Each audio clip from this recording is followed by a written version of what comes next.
और सामाजिक चिंतन पर अपना वक्तव्य गागर में सागर भरते हुए समाज तक संदेश पहुंचाएं।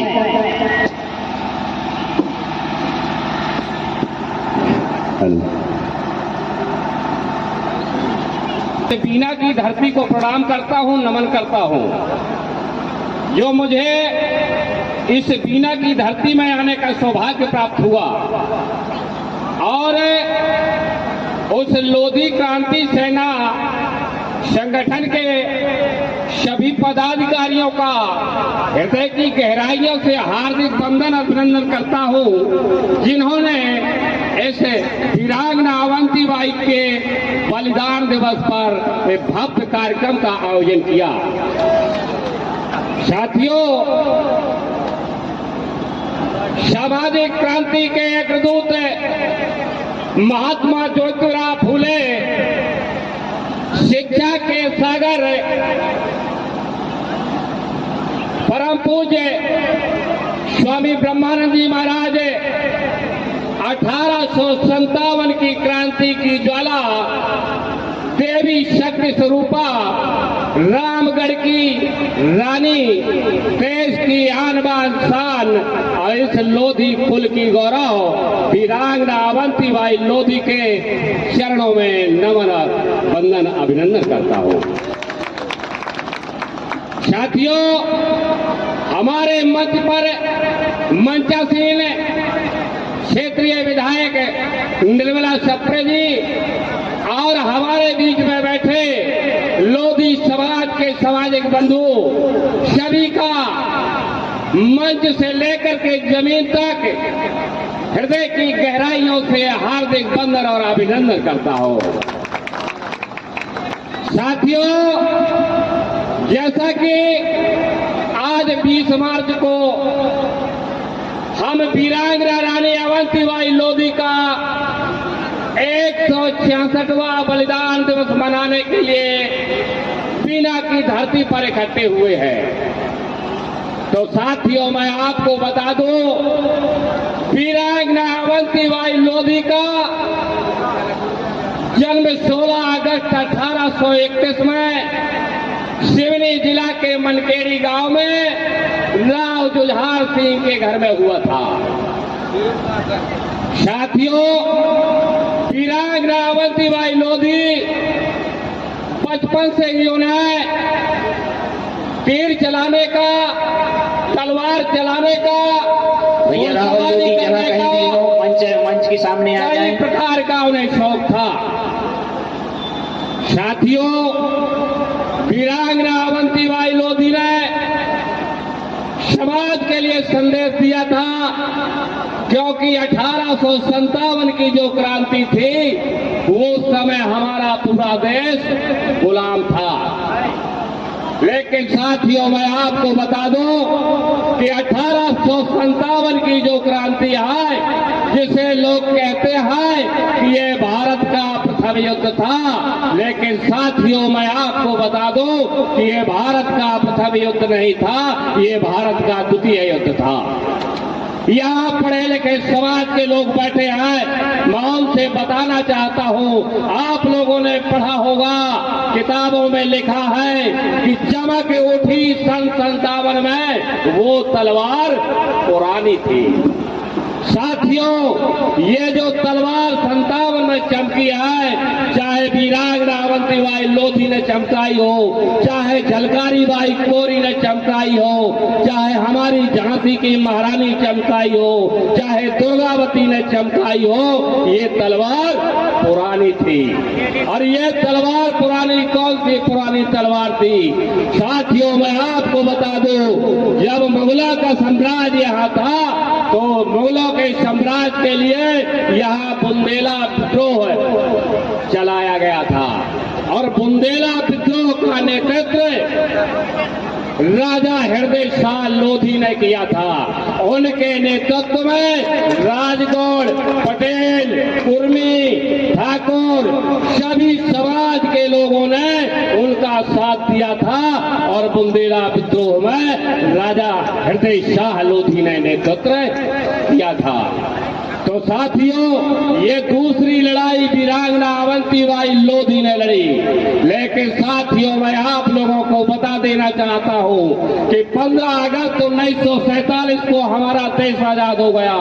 26 जनवरी 1950 को हमारे देश में संविधान हो गया और हमको आजादी तो मिल गई, लेकिन साथियों हमको आजादी पूर्ण रूप से नहीं मिल पाई है। इसलिए मैं आप लोगों से कहना चाहता हूं कि वीरांगना अवंतीबाई ने जो संदेश दिया था उसको आगे बढ़ाने के लिए साथियों, वीरांगना अवंतीबाई जब लड़ाई लड़ रही थी तो सारे राजाओं को उन्होंने चिट्ठी लिखी थी और चिट्ठी में लिखा था कि इस देश की रक्षा के लिए कमर कसो, तलवार उठाओ और या चूड़ी पहन करके घर में बैठो तो मैं धर्म और ईमान की सौगंध है जो इस कागज का पता बैरी को दो।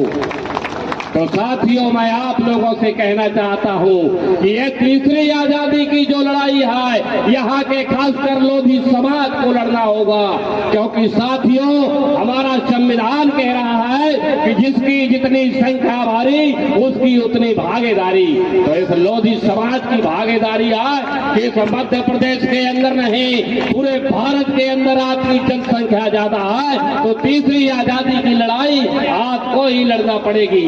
क्योंकि साथियों, राजा हृदय शाह से लेकर के चाहे राजा हृदय शाह लोधी रहे हो, चाहे गुलाब सिंह झंडा फहराने में रहे हो, चाहे वीरांगना अवंतीबाई लोधी रही हो, और यहाँ तक कि मैं आपको बता दूं कि अयोध्या का जो राम मंदिर का निर्माण कराया है उसमें चाहे कल्याण सिंह लोधी रहे हो। जय हो। साथियों, ये लोधी समाज के कंधों पर जिम्मेदारी है। आप लोगों को इस बात को समझना होगा और गहराई से इस काम को करना होगा, क्योंकि साथियों मैं आपको बता दूं, लीक लीक गाड़ी चले और लीक ही चले कपूत है। लीक गाड़ी चले, लीक ही चले कपूत है और लीक छोड़ तीनों चलाए शायर सिंह सपूत। तो साथियों मैं आपको बता दूं कि आपने जो लड़ैया शायर होता है उसको कभी आपने रास्ते पर चलते नहीं देखा होगा, वो अपना रास्ता स्वयं बनाता है। इसलिए साथियों मैं आप लोगों से कहना चाहता हूं, इस लोधी क्रांति सेना संगठन के कार्यकर्ताओं से कहना चाहता हूं कि आपको अपना रास्ता स्वयं बनाना होगा। अगर आप बीमार हैं तो आपको अपना इलाज स्वयं कराना होगा, आपका इलाज कराने कोई दूसरा नहीं आएगा। तो साथियों, लोधी क्रांति सेना संगठन मध्य प्रदेश से लेकर के कई प्रदेशों में आज काम कर रहा है। यहाँ पर जो मुझे जानकारी मिली है कि यहाँ पर कम से कम 12 जिले के कार्यकर्ता इकट्ठे हुए हैं। तो मैं सबको संदेश देना चाहता हूँ, एक ना देखिए, मैं आपको और ये बता दूं कि ये हमारा जो संगठन है ये गैर राजनीतिक संगठन है। राजनीति से हमको ज्यादा कोई लेना देना नहीं है। हाँ, इतना जरूर है कि जो हमारे लिए काम करेगा, हमारे महापुरुषों का सम्मान करेगा, हम उसके लिए काम करेंगे, उसका सम्मान करेंगे। साथियों, तो मैं आप लोगों से कहना चाहता हूं, इधर से ये झाके उधर से वो झाके और लगा दो आग चिलमन में, न ये झाके न वो झाके। बंद कर दो स्याही, बंद कर दो स्याही, फिर चलती कैसे कलम है। जब स्याही बंद हो जाएगी तो कलम फिर लिखने वाली नहीं है। तो साथियों मैं आप लोगों के बीच में यही संदेश देने आया था। तो साथियों, अपनी बात को समय कम है, इसलिए अपनी बात को विराम करने से पहले 2 लाइन में आप लोगों के बीच में रखना चाहता हूँ। हमारी वीरांगना अवंतीबाई लोधी इस भारत के लिए शहीद हुई है और शहीद हुई है तो उनके लिए, क्योंकि साथियों मैं आप लोगों को बता दूं, चाहे वीरांगना हो या कोई संत हो, कोई महापुरुष हो, इनकी जाति नहीं होती है। वीरांगना और संत हर समाज में पैदा होते हैं, इनकी कोई जाति नहीं होती है। तो साथियों मैं आपको बता दूं कि वीरांगना और संत हर समाज में पैदा होते हैं और इनका काम होता है कि सारे समाज की रक्षा के लिए काम करना और सारे देश की रक्षा के लिए काम करना, ये वीरांगना का और संतों का काम होता है। तो साथियों वीरांगना अवंतीबाई लोधी ने जन्म लिया। कहाँ लिया? लोधी समाज में जन्म लिया। और क्यों लिया साथियों? लोधी समाज में जन्म लिया। झलकारी बाई कोरी समाज में जन्म लिया। दुर्गावती ने आदिवासी समाज में जन्म लिया। क्यों लिया साथियों? इसलिए लिया क्योंकि जातियां तो नहीं है, लेकिन भगवान ने जब इन वीरांगनाओं को धरती पर भेजा है तो इस धरती के अंदर जातियां बनी है, तो किसी न किसी जाति में जन्म लेना पड़ता है। और साथियों, जिस जाति में जन्म लेना पड़ता है उस जाति की जिम्मेवारी होती है कि उस महापुरुष का सम्मान करे, वो आगे आए, उसको आगे लेकर के वो जाए। तो साथियों, समय कब है? शहीदों की चिताओं पर लगेंगे हर वर्ष मेले। शहीदों की चिताओं पर लगेंगे हर वर्ष मेले। वतन पे मिटने वालों का यही बाकी निशा होगा। एक दिन वह हम भी देखेंगे जब अपना राज होगा और अपनी जमी होगी और अपना आसमां होगा। तो साथियों, इन्हीं शब्दों के साथ मैं अपनी वाणी को विराम देता हूँ। जय हिंद, जय भारत, जय ओबीसी, जय संविधान, जय अवंती, जय लोधरुपर। बहुत बहुत धन्यवाद राष्ट्रीय अध्यक्ष जी।